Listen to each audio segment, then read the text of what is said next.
আমি আমার নাম সঞ্জীব মোদক। আমি বেঙ্গলি কোকর রাঁচি থেকে আসছি।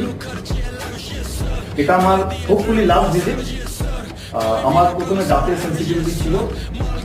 ডাক্তার সাহেবের কাছে এসে আমি আমার প্রবলেম বলার পরে উনি দাঁতগুলো চেক করলেন এবং তারপরে 2-3টে দাঁতে আমার আপত্তি হলো এবং সে দাঁতগুলো এখন টোটালি পারফেক্ট আছে।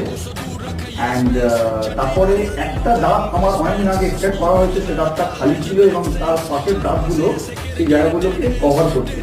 উনি দেখে বললেন যে এটাকে যদি আপনি একটা ডেন্টার না লাগিয়ে নেন তাহলে পরে এটা অসুবিধা করবে, বাকি দাঁতগুলো ওগুলো হয়তো খুলে খুলে পড়তে পারে। তো ওনার কথা শুনে আমি ডেন্টারটা আজকে আমি পেয়েছি। It's a nice one. আমার মনে হচ্ছে না